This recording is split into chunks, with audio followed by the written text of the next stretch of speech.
Welcome to the Three-Man Weave Show, hosted by SportsbookReview.com. My name is Ky McKeon, your host for the day, joined by the other two members of the Three-Man Weave, Matt Cox and Jim Root.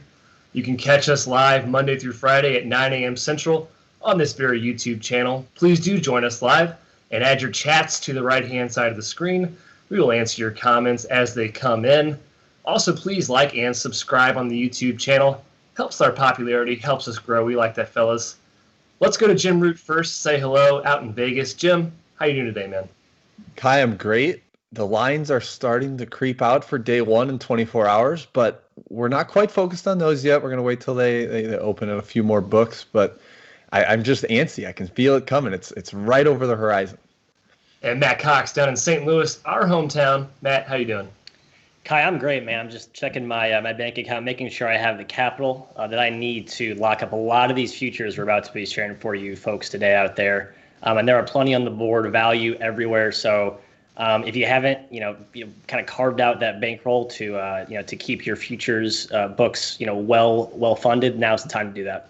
Matt, how's that bankroll looking? Pretty strong? Yeah, I would say strong to quite. It's been a good year in the market, Ky. My investments have trended really well. I got called my financial advisor later this afternoon to go through that. I think we're going to make some big time ROI this year for sure. And our topic of the show today is conference championship odds. We took a macro view of the national landscape yesterday with our title odds. Today we're diving deep into a micro sense, going conference by conference. It's worth noting not every book around the country offers these odds, but a lot of big books like DraftKings, FanDuel, PointsBet, BetRivers do offer these odds. Please also read the fine print. Some of these betting sites, they want you to pick a team that'll win the conference championship, not just the regular season. Very, very small, thin line they need to cross, and certainly changes the odds, the outcomes, what have you. Let's dive right into the ACC, where Virginia is the odds-on favorite according to most books out there, right around plus 215. Duke slightly behind them. Florida State at 3-1. Big drop to UNC at 6-1, and an even bigger drop to Louisville at 12-1. We're going to start with our resident Dookie, which is Matt Cox. Matt, how do you see the value in the ACC playing out this year? It's tricky. We talked about Duke yesterday, Ky. I actually don't love Duke from a value perspective here. I think if you're looking within that upper echelon group, Louisville's the one that stands out to me. However, I would advise caution in terms of playing them right now. We've seen a few injuries come out of that camp to unfold the last couple of weeks. Malik Williams, their interior enforcer inside, is a big kind of heart and soul, garbage guy for them that I think means a ton. So actually at plus 1,200, which is where I'm looking at the odds currently, you actually might want to wait. And, if you're seeing a potential early, some turbulence for the Cardinals early on, I'm actually looking to wait and get better value on Louisville maybe around mid-December. I think they're going to be in tip-top shape, assuming they're fully healthy by the time March comes around. Last time I checked, I think Chris Mack coaches that basketball team. It's a guy we respect. Yeah, I know you're a big Mr. Mack fan. Yeah, I'm looking in that area, Matt. Just the dichotomy between UNC and Florida State is strange to me. UNC basically double the odds. There's a couple sites that we have UNC ahead. I think Haslametrics has them way ahead of Florida State. And Ken Pom and T-Rank are a little bit heavier over to Florida State. But it seems like those two teams should be pretty even. A lot of people are maybe low on North Carolina because of last season and the injury-marred bad campaign they had. I mean, let's just call it what it was. They went 6-14 in the ACC, but they also lost 6 games by 3 points or less, 3 of them in overtime. So if they had gone 6-0 in those games, then they'd be 12-8 in the ACC, and people might be singing a different tune about them this year. It's clearly talented. It's a team that fits what Roy Williams wants to do. A bunch of bigs. They can run. I think they're going to be pretty solid value at plus 650, especially when compared to the Noles at plus 300. Yeah, it's the North Carolina Tar Heels, guys. We know them. Blue blood program. I always have to bring up when we talk about conference championship odds of the ACC, Duke has not won a regular season title since 2010. They split that year. They haven't won it outright since 06. They have not won in the current version of the ACC. Yeah, I know they've won. Do you know who they split with in 2010? Oh, gosh. No, tell me. Maryland. They're not even in the ACC. The Terps. It's worth noting to all the Duke fans out there that like to pepper in this comment here. They have won conference tournament championships, Jim and Matt, since then, but regular season title, that's been elusive for them. We're heading down now to the Big East. Villanova is actually minus 109, currently around minus 110. The only other team that has minus money for them right now is Gonzaga in their respective conference, which we will get to later. And I see Timothy Madden in the chat has a question about St. Mary's. Perfect discussion during our WCC section. So the Big East, Villanova heavy favorite, Creighton, UConn around the same, around 375, UConn 5-1, Seton Hall, Providence, Marquette, the favorites after that. We'll start with Jim on this one. Jim, who do you like in the Big East? I have a problem going with anybody other than Nova here. I tried to find an odds I liked, but for me it's Villanova. They're a tier above even Creighton. It's kind of a bummer that they're minus money. I would have loved to get plus 115 or something, but they're the best team. They've got the best coach. They've got a star senior point guard in Gillespie. They've got a breakout candidate in Jeremiah Robinson Earl. I like Villanova. The one that kind of surprises me is UConn at plus 5-1 or plus 500, because to me they seem like they're pretty even with that Seton Hall, Marquette, Providence tier, and I think we kind of had it that way on our site as well. And it just doesn't seem like they should be pushing up close to Creighton rather than down in that 8-1, 9-1 area. Matt, where do you see it? Yeah, I agree. I mean, UConn's a team we've been beating that drum all off season, but it seems like the odds makers are even more in love with them than we are. I think Nova's a solid bet. I think there's obviously the perennial favorite to win the conference. I actually like Creighton at getting 3 to 4 times the value of Nova. I tend to see Creighton as closer to Villanova, as I believe my colleagues Ky and Jim do. I just don't view this as a supernova juggernaut of some of the years past. We've seen them look a little more vulnerable as of late. I don't see that game-breaking guard. Colin Gillespie is the epitome of solid. But with Brian Antoine, who is their former 5-star recruit, still having shoulder issues, I was hoping on him I was banking on him to be a game changer. But if he's going to be kind of in the bullpen all season, I think this team kind of has a lower ceiling than most Nova teams in the past. So I actually like the Jays here. Yeah, I mean, I think Jim and I are both on the same page with Supernova this year. I'm looking at Providence at 9-1 here. The fifth longest odds or fifth shortest odds right here in the conference. I think Providence is very good this year. They're number 3 for me in the Big East, so value-wise, I'm looking that way. Marquette plus 1,500. Just compared to the value of the other 5 or 6 teams in front of them, doesn't make a whole lot of sense to me. I think people are sleeping a little bit on the Eagles, but this is Villanova's conference, as it usually is year in. Kyle, I'll add one thing on Providence. They had the number 2 defense in the country from February 1st on. So that's kind of what you're banking on, is that Ed Cooley, physicality defensively, and then you need a breakout from David Duke, your boy, and Jared Bynum in the backcourt. But that was the one in the mid-range where they're also number 3 for me in the Big East. So 9-1, I could be interested in that. Ed Cooley, John Fanta's favorite Big East coach to get a drink with. I totally believe it. I would like to get a drink with Ed Cooley any day of the week. Moving on to the Big Ten, a jumbled mess at the top here. Iowa leads the pack at plus 225. Then you have Wisconsin, Illinois, and Michigan State right between 3-1 to 4-1, all in a jumble. Then it's a big teardrop to Ohio State down at plus 1,000, Michigan 11-1, and so on and so forth. Kicking it back over to Matt. For those of you out there not aware, Matt actually went to Indiana. His Hoosiers sit at 20-1. Matt, you pulling the trigger? So I think important thing we need to bring up here for our viewers, strength of schedule, the imbalance scheduling within these larger conferences, the ACC, the SEC, and the Big Ten.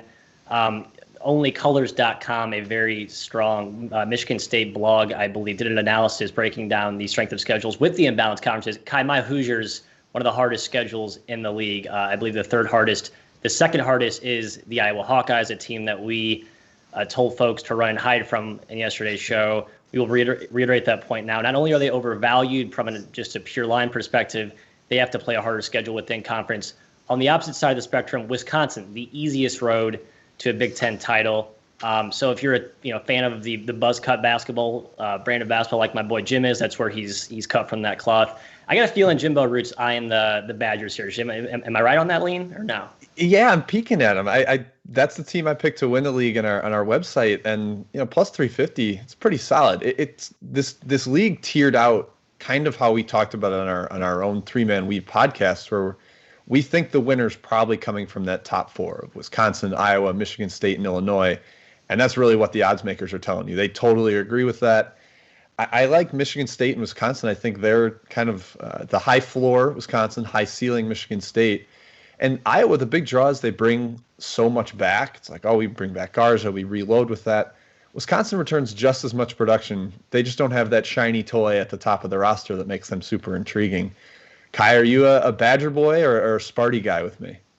I think I'm going Badgers, Jim. However, I'm looking at Michigan at 11-1 because there's a scenario where the pieces all hit on all cylinders. Franz Wagner becomes a star in the league. Isaiah Livers, still a pretty good player out there in Ann Arbor.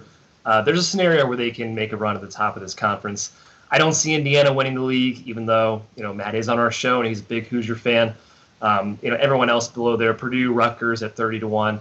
Rutgers, it's pretty good value for a team that's all of a sudden in the top 25 for the first time in 30 years. Yeah, I wanted to like Purdue because I think I picked them fourth, and I really think that roster sets up well to run what Matt Painter wants to do. But that Eric Hunter injury, it's going to creep into Big Ten play a little bit because they're starting early with the 20-game schedule and coronavirus. So that scares me off. 30-1 is still pretty decent for him, but yeah, if Hunter could be healthy, I'd feel a little better about making that bet. Okay, we should probably add real quick here. Make sure, folks, to check on your whatever sportsbook bookie you're betting through, and make sure you verify. Read the fine print, the terms and conditions. Are you betting on odds to win the regular season title or conference tournament title? A lot of the major books out there, it's actually the conference tournament. So even though you may have a team that wins the regular season title, you might be starting to count your chickens, plan that big extravagant vacation, hold the phones. Not necessarily true. In that context, if you're looking at a Big Ten tournament pick right now, look at like Minnesota or even like Maryland, right? It's going to be a tooth and nail, a hyper competitive tournament. So you're going to get some pretty big value there for what's usually a crapshoot in the Big Ten tournament on a neutral floor, hyper competitive. So make sure you kind of maybe you eye some flyers there. And those teams may need the tournament win to make the NCAA tournament. They'll be desperate. Exactly. Yeah, that's the desperation factor. It doesn't matter a little if you're betting on tournament odds. Heading to arguably the best conference in the country, I don't even think it's arguable, guys. There's 5 teams here that could finish in the top 10 nationally, realistically. Baylor and Kansas lead the way of the Big 12. They're both at plus 165, plus 170. West Virginia and Texas Tech, 2 teams we talked about yesterday on our podcast as potential title picks. West Virginia is at 5-1, Texas Tech 6-1. Then you have Texas hovering close to 7-1. We're going to Jim on this one. Jim, who do you like in the Big 12? Would you reach for anybody outside those top 5? I'll start by saying I like Kansas not being the favorite. Just any year that the team that's won it, 14 of the last 15 years is not the betting favorite. You got to be a little bit intrigued. The plus 170 implies about a 30% chance or 37% chance that they'll win the league. I kind of think it's a little higher, but it is a great top 4. Maybe some value in Texas Tech just because they're about even with, or they're just a little behind Baylor and Kansas, but good enough to win. I'm going to jump in front of Matt. I know he's probably eyeing this up. I like the Oklahoma State 22-1. They don't have a postseason currently. They're not allowed to play. They've got the postseason ban from the NCAA, and they might have the best player in the entire country in Cade Cunningham. They're going to play some pretty solid defense. They got a lot of length. Boynton is a Brad Underwood guy. They're going to pressure people on defense. And Cunningham could just be a completely transcendent star for them. Watched him play at Montverde in high school, and he's just incredible. He's not quite the force of nature that Zion Williamson is, but at 22-1, when they don't really have anything else to play for, I'm kind of intrigued by that. Matt, did I steal that from you? So I had a very clear outline for our viewers. You want to dabble a little bit on Texas, a little bit on Oklahoma State, just a little, like a couple of bucks. But then I think you want to put more of your chips in the West Virginia basket or the Texas Tech basket. We've talked about this in our Big 12 podcast. I just think these teams are right knocking on the doorstep with Baylor and Kansas at the top of the totem pole here. So why they're getting 6 or 5 to 6 times, cheaper prices than the Jayhawks and the Bears, I'm just not buying that. So I think those are 4 teams you want to kind of spread your chips around, so to speak. Iowa State, TCU, and Kansas State. Just don't touch them with a 10-foot pole. There's just no hope for those teams this year, so that's just a waste of your money. And they're just kind of suckers there for, I assume, what are probably only going to be alumni betting on those teams. Yeah, strong alumni basis there. I like Texas Tech 6-1. That's my choice. But to Jim's point, if this was pick the team to win the conference tournament, I think Oklahoma State is a good team value-wise because you're right. There is no postseason tournament past the Big 12 tournament. I'm not sure I don't know if they're allowed to play in the Big 12 tournament. Yeah, I don't think they can. I think that qualifies as postseason, so they might not be. Yeah. Unfortunate for the Cowboys there. But if they're allowed to, horse to bet on there. Yeah. And to Matt's point earlier on schedule, this is a 100% balanced. Everyone's playing home and home, assuming we get the games in. So no edges on schedule, which it's nice. It's easier to bet a league like that. It kind of hurts Kansas, right? Like, I mean, every team in this conference has strong home court, but I think Kansas really is like, Fall Gallon. They defend that home with fervor. So that also kind of deflates their value in a sense. Yeah, agreed. Pac-12 is next. A jumbled mess is how I'm going to preview this conference. UCLA, the odds-on favorite at plus 260. I will go ahead and just assume Matt and Jim will not be taking the Bruins because I know I will not be. Arizona State slightly behind at plus 265. You have Oregon sitting there a little bit higher than 4-1, Stanford 6-1, Arizona 7-1, and the USC Trojans 10-1. Talented team. We're going back to Matt. Matt, you wrote the Pac-12 preview for our site. I know you like the Beavers. Tell me why you want Oregon State to win the league. Oregon State has a chance to be the worst Power 6 conference team in college basketball this year. If you can find a book that offers that type of bet, I don't think it exists, but props to any bookmaker who wants to be that exotic. Matt, will you book it for me if I want to make it for you? Again, back to Kai's point, it's been a good year in the market for me, so I think I have the bankroll to fund that. In all seriousness, Kai, UCLA I actually think has serious upside, especially with Chris Smith coming back. We saw what the Bruins did down the stretch, and he was a big catalyst for the run late in the year. Just not great value at a perennial favorite price. I think Oregon, Stanford around the plus 500 range make a lot more sense to me. Dana Altman's just a coach we respect. He continuously, turns over rosters year in and year out with young talent and transfer talent. Usually takes them a little bit to kind of iron out the kinks, but they usually hit their stride late in the year. So again, that could be a really good conference tournament type of value. But we want to reiterate: read the fine print of your bookie terms and conditions. Kai, who do you like here? I like Oregon. I'll pass to Jim after this, but I agree with Devin in our chat. Oregon, I think, is the best team in the conference, so I'll push all my chips in on the Ducks. Like I said, I think USC is good value, but Andy Enfield is a coach that, frankly, I just am not a huge fan of. Jim, what do you think? I think Oregon's the best bet we'll talk about on this entire show. Plus 425. They're the best team per Haslametrics, per Bart Torvik, per Ken Pom, per the AP poll. Or maybe they're 2 behind Arizona State in the AP poll, but every predictive site thinks they're the best team, and they're they're plus 425. Why? I don't understand that. That doesn't really compute. I mean, look, they don't have the deep in the woods home court advantage this year, but to me, it's the best team. And Matt, I actually like Stanford too. I think yes. Basically even with Arizona State and UCLA, and you're getting 6-1 with them.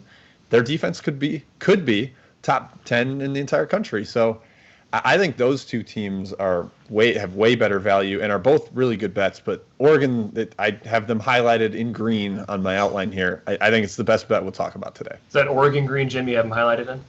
Yeah, it's the real. Well, how many different Oregon greens are there? That's the question. It's a forest green. I did my color prep this morning. I believe it's a forest green, Kai. Yeah. Unlike the Kelly green in my high school shot here behind me. I did it in the neon green, so it looks like a highlighter. Blinding. Okay, I'll get the Sunnies on for that. One note on UCLA, because I mentioned them at the beginning of this section. Personally, I think UCLA is overrated. I thought I had them overrated, and then I saw the AP poll. I've seen others' opinions on the Bruins this year. I know they had a great run to the end of the season last year. That second half was very impressive. Got back into tournament contention. But, analytically, guys, I just can't see the Bruins being top of this league when all is said and done. I just can't. And the value's not there for me to bet them futures-wise. Yeah, there is some recency bias in everybody, loving them this season because of that late season run. It's a little like Providence in the Big East. But, in defense of that, it was like a lineup change. There was a specific thing they did where they moved Chris Smith to the 4. They stopped playing 2 bigs. And that matters. That's obviously a lot more repeatable than, say, if it was just like random 3-point percentage luck that elevated them. There's a team in the SEC that we'll talk about that's like that. So it's at least sustainable in that regard, but I can't vault them all the way up to the favorite, especially with the talent that Dana Altman has at Oregon. It's just a bridge too far with UCLA. Right. The SEC, Jim, good lead, is our next conference to talk about. Kentucky, odds-on favorite, no surprises here, plus 170. Tennessee, plus 265, one of our darlings from yesterday in terms of title picks. LSU at 4-1, Florida 7-1. Big drop-off after that. One thing to note here, South Carolina sitting at 15-1, but Alabama is 20-1. Jim, you're tied being disrespected by odds makers? What's going on? Yeah, yikes. There was an inevitability that I would be all over the Tide here. 20-1. I mean, come on. It's Nate Oates has a team that, I said it yesterday, fits exactly what he wants to do. They can run. They're deep. They've got shooting. I mean, Shackelford and Petty might be two of the most dangerous wing shooters in the entire country. So, yes, I do like Alabama 20-1.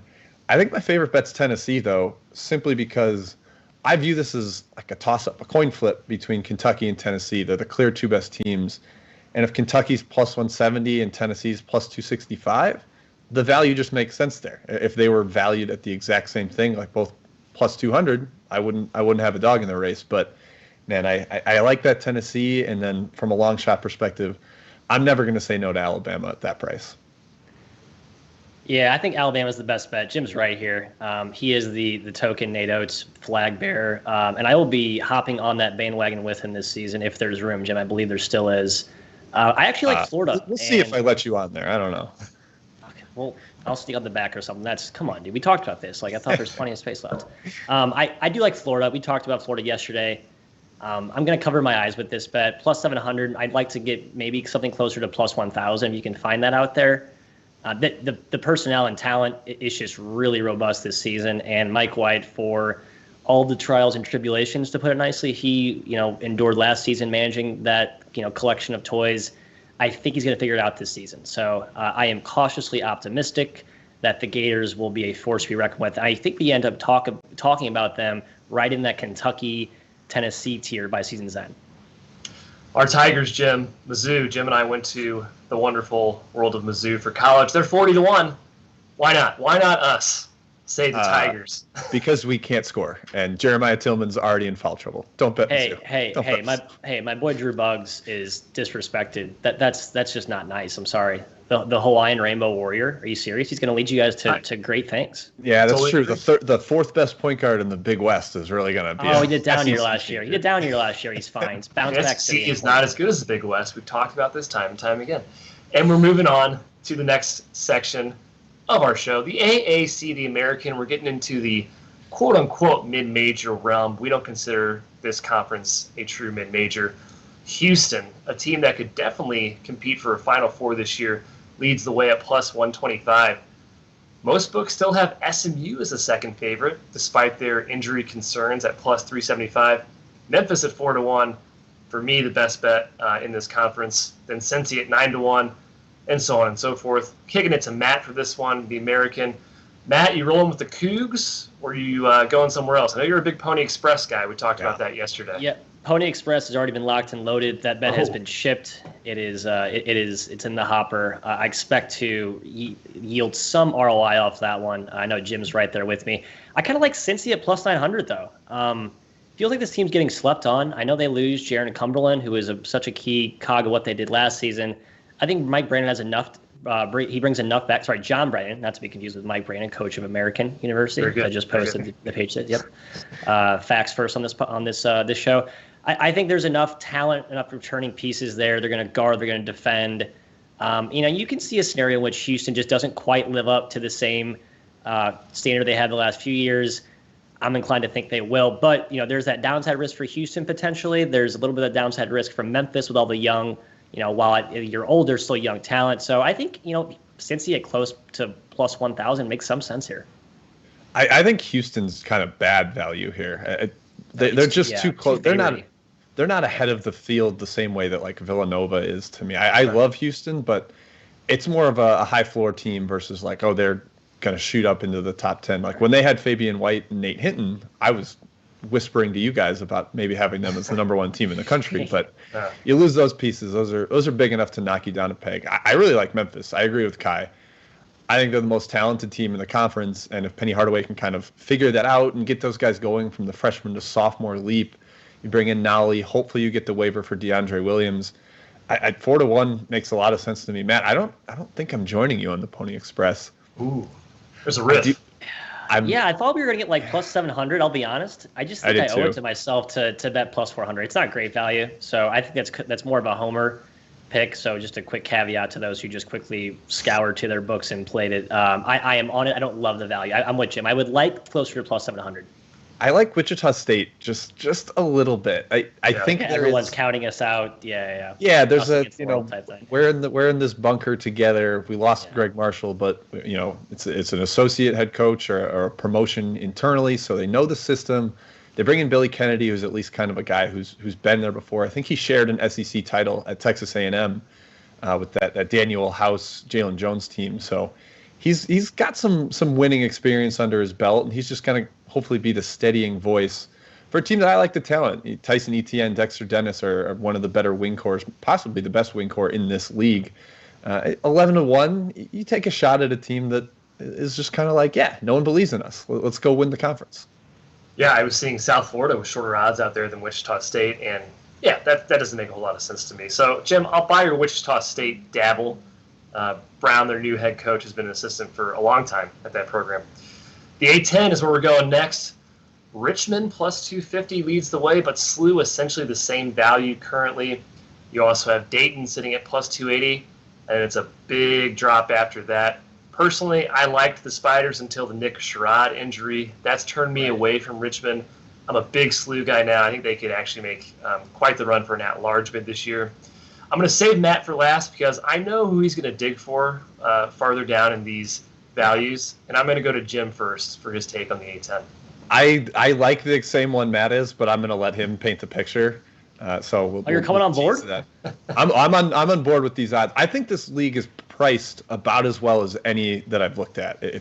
There's a clear top three with Dayton, St. Louis, and Richmond, and that's kind of how I see it. If Richmond had Sherrod, they'd be the clear favorite. That 5 senior lineup that they could have thrown out with their Princeton-style offense, and they played more man-to-man defense last year, and that worked wonders. They improved markedly on that end.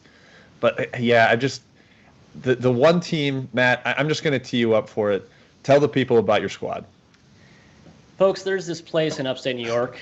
It's called St. Bonaventure. It's a small, quaint town, but the basketball team, the basketball coach, it's all perfect this year. Everyone in the world and their mother is sleeping on this squad.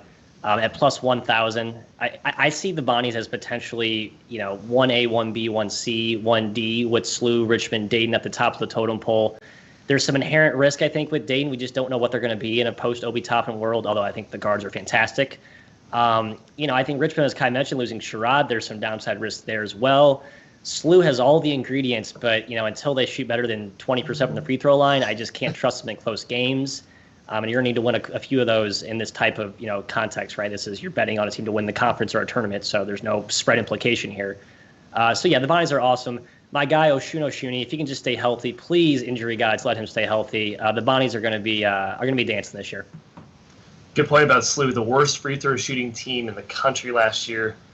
That's not good, fellas. I mean, you got to do a little bit better than that for me, Billikens. Yeah, I love the Sean French, but when you shoot 36% last year? At least get to 40. At least get to 40, Right. That's a reasonable threshold. Apparently they're working on it in practice, guys, so if you're not. Oh, of course. Well, last year Ford just stopped answering questions about it because it's just like they shoot them all the time. We work on it more than our offensive sets, and what am I supposed to do? They just don't go anything. It's like the yips. It's like John Lester thrown to first base in baseball. You just can't do it anymore. And so hopefully you turn the page on a new season, and maybe that's good for the Bills. But I'm with Matt. St. Bonaventure's the right bet here. I could maybe get down with a Duquesne, just a little bit above that. I agree. I'm with I just think that the top 3 teams are priced correctly, so you got to look a little further down the board. Jim, how dare you pepper in a baseball reference on this show? I will not stand for it. We are a college basketball-only show. You know we are. The West Coast Conference, WCC. Guys, check out these odds. Zags minus 1,000. Is there anybody that can touch them? BYU plus 530. and then it's all 20-1 or above. Matt, anyone touching the Zags? Do we even have to talk about this conference? It's an XXL glass of juice to drink at minus 1,000. Excuse me, but I'm going to chug it. I just don't see any team coming within the same stratosphere as the Zags this year. I think BYU will be better than people think, even though they lose a lot. San Francisco is a team that we're all super high on, but they do it more with coaching and data ball than actual talent. They're still, multiple tiers below the Zags. Let's just be honest about that. We had a question about St. Mary's in the comments section earlier. Yep. I'm not sure I can remember a time when Randy Bennett had to replace this much production, especially a guy like Jordan Ford, who was as important to his team as maybe any player in the country with how much he dominated the ball. He made just kind of, nonchalant role players look kind of like stars because of how much attention he drew. So I think the Zags are a very safe bet here. I just cannot see a scenario in which they don't win this conference by at least 3 games. Yeah. I think they'll win it. I just don't bet this league. I mean, Gonzaga, your risk is like Gonzaga gets coronavirus and doesn't get to play enough games. True. And right. That's not a fun bet. Yeah, it's not worth the minus 1,000. BYU's not priced high enough at plus 512 or plus 500-ish. And it just might be, roster-wise, just looking at it, St. Mary's worst team in at least 10 years. Yeah, because the Malik Fitz early departure really cut their knees out. He was supposed to be kind of the star, the matchup nightmare there. And so I can't quite get on board with any of them. There's no – Gonzaga's winning if they're healthy, but I don't want to lay minus 1,000. Yeah. To our last conference, the Mountain West, and correct me on my history here, guys. Did Utah used to be in the Mountain West? I bring that up because Joseph Gomez says Jim looks just like Keith Van Horn. Kind of, right? I am all about that comparison. If I could jump and shoot like that guy, man, that'd be great. Keith Van Horn. He took the tube socks from large to like XL. Yes. One of the first to do that. Yeah, Kai, I think Mountain West, back in the Andrew Bogut era, if we're going to start name dropping Utah players. The Mountain West OG squad. Rick Majerus took them to a national title from the Mountain West. Right. National title game.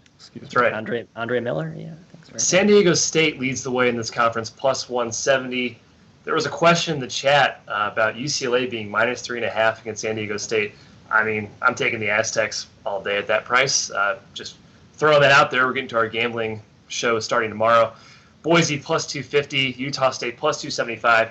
Big drop after that. I see a team on here that I like from a value perspective, but I'll let Jim get the first crack. He wrote the Mountain West, I believe, Jim. Correct me if I'm wrong. I did write the Mountain West for our site. Kai, just 1 second. See if I can. Yeah, there's UNLV. That's the one I'm taking. My local boys. They are 8-1. I'm looking at.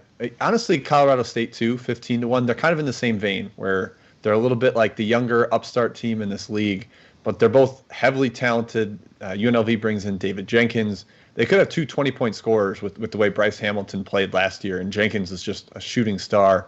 Otzelberger probably cranked the tempo, given he has a little more depth this year with his recruiting class.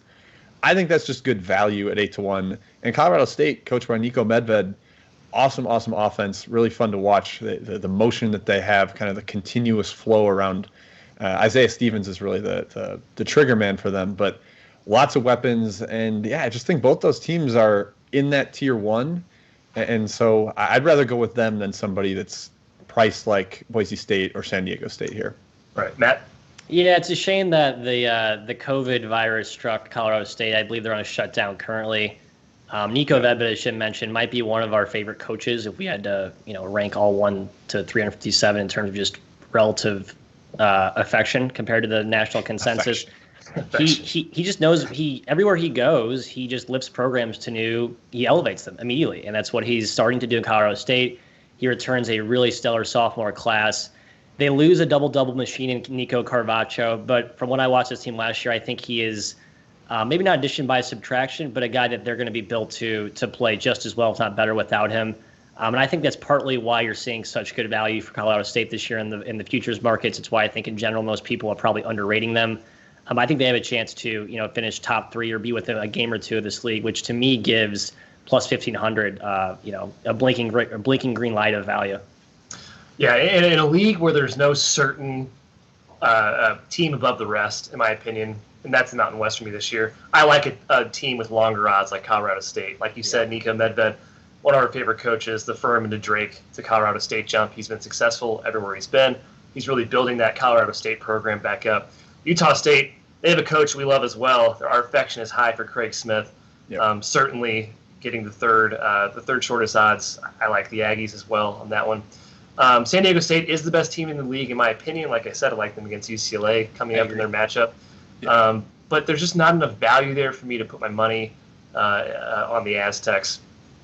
Fellas, anything else to add on the Mountain West or in the show in general? Because we're about at our time. I know you guys are as excited as I am for games tomorrow. Jim, what do you got to say, man? Just one more thing. William Pottle asked in the chat about St. Mary's +6 versus Memphis. Mm-hmm. I mean, that is the epitome of taking a roster versus a coach. That game, yes. Like you got to decide: am I going to talent or Randy Bennett? What's he been cooking up all off season? What's he got with the team? Right. That, man, I don't know who their leading scorer will be. It's starting to creep a little high. I'm not sure I'm taking either side at that number, but if it gets up to 7, maybe I'll take a peek. Yeah, potential thrashing. I think if it can get out of hand. I think on that one, fellas, that's it. Like I said, guys out there, we have actual games to talk about tomorrow. Yep. We're gonna be breaking down spreads. We're gonna be breaking down matchups. It's all gonna be fun. Again, like and subscribe on the YouTube channel. Check out sportsbookreview.com. And come back and see us every Monday through Friday at 9 a.m. Central, 10 a.m. Eastern. Wake up with the weave. Wake up with the weave.